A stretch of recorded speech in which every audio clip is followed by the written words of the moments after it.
Hi friends, எல்லோரும் எப்படி இருக்கீங்க? நல்லா இருக்கீங்களா? இன்றைக்கி என்ன வீடியோ அப்படின்னு பார்த்தீங்கன்னா, வெஜ்ஜு குருமா தான் வைக்க போகிறோம். வெஜ்ஜு குருமா தான் செய்ய போகிறோம். வாங்க, என்னென்ன தேவையான பொருட்கள்லாம் வெங்காயம், தக்காளி, கருவேப்பிலை எடுத்துருக்கேன். மல்லித்தலை இல்லை, நீங்கள் மல்லித்தலை தான் எடுத்துக்கங்க. பெருஞ்சீரகம் கொஞ்சம் வச்சுருக்கேன், நுணுக்குனது கொஞ்சம் வச்சுருக்கேன். அப்புறம் கேரட், பீன்ஸு, உருளைக்கிழங்கு, பச்சை மிளகாய் வச்சுருக்கேன். தேங்காய் அரைச்சி வச்சுருக்கேன்.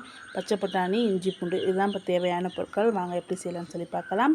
நான் வந்து இப்போ குக்கரில் தான் வைக்க போகிறேன். எண்ணெய் ஊற்றிக்கலாம். எண்ணெய் ஊற்றி நல்லா சூடான பிறகு பெருஞ்சீரகமும் அந்த பொடியும் போட்டுக்கலாம். அதுக்கப்புறம் வெங்காயம், கருவேப்பிலை போட்டு நல்லா வதக்கிக்கலாம்.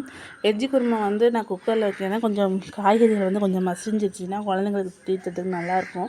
அதனால் நான் குக்கரில் வச்சுருக்கேன். நீங்கள் வேணால் பாத்திரத்தில் வச்சுக்கலாம். நிறையா பேர் என்னுடைய சேனலை சப்ஸ்கிரைப் பண்ணாமல் பார்க்குறீங்க. சப்ஸ்கிரைப் பண்ணி பாருங்கள். அப்போ தான் நான் போடுற வீடியோ ஒவ்வொன்றும் உங்களுக்கு நோட்டிஃபிகேஷனாக வரும். இப்போ வெங்காயம் நல்லா வதங்கிடுச்சு. இப்போ இஞ்சி பூண்டு சேர்த்துக்கலாம். இஞ்சி பூண்டு போட்டு நல்லா வதக்கிக்கலாம். நல்லா வதங்கட்டும். அதுக்கப்புறம் தக்காளி போட்டுக்கலாம். இங்கே என்னென்னு தெரியல, காலையிலேருந்து காக்கா கத்திக்கிட்டே இருக்குது. காக்கா கத்துனா விருந்தாளி வருவாங்க அப்படின்னு சொல்லுவாங்க. காலையிலேருந்து காக்கா கத்திக்கிட்டே இருக்குது. ஆனால் ஒரு விருந்தாளியும் வரல. தக்காளி நல்லா வதங்கின பிறகு நம்ம வந்து கழுவி எடுத்துக்கிட்ட எல்லா வெஜிடபிளையும் இதில் வந்து சேர்த்துக்கலாம். கேரட்டு, பீன்ஸு, உருளைக்கிழங்கு, பச்சை பட்டாணி எடுத்துக்கலாம். நல்லா எண்ணெயில் வந்து கொஞ்சம் அந்த பச்சை வாசனை போகிற அளவுக்கு நல்லா வதக்கிக்கலாம்.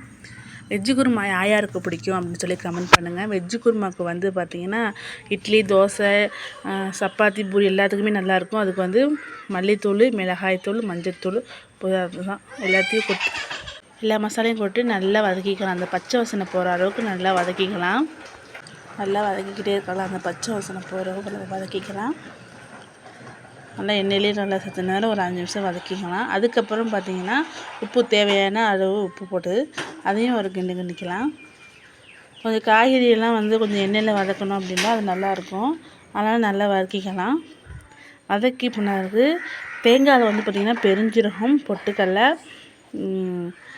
முந்திரி 3 வச்சு அரைச்சி வச்சுருக்கேன். அதையும் எடுத்து நம்ம இப்போயே ஊற்றிக்கலாம். ஏன்னா கடைசியாக ஊற்றுறத இப்போயே ஊற்றிக்கிட்டோம் அப்படின்னா அந்த எண்ணெயில் வதக்கையில் நல்லாயிருக்கும்.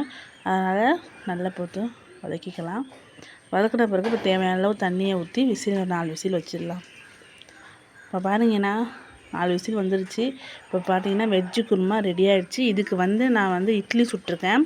சூப்பராக இருக்கும். இட்லிக்கும் குருமாக்கும் நல்லா இருக்கும்னு சொல்கிறவங்க கமெண்ட் பண்ணுங்கள். சூப்பர்னு சொல்லி கமெண்ட் பண்ணுங்கள். இந்த வீடியோ உங்களுக்கு பிடிச்சிருந்துச்சுன்னா லைக் பண்ணுங்கள், ஷேர் பண்ணுங்கள், மறக்காமல் சப்ஸ்கிரைப் பண்ணிக்கோங்க. நெக்ஸ்ட் வீடியோவில் பார்க்கலாம். பாய்.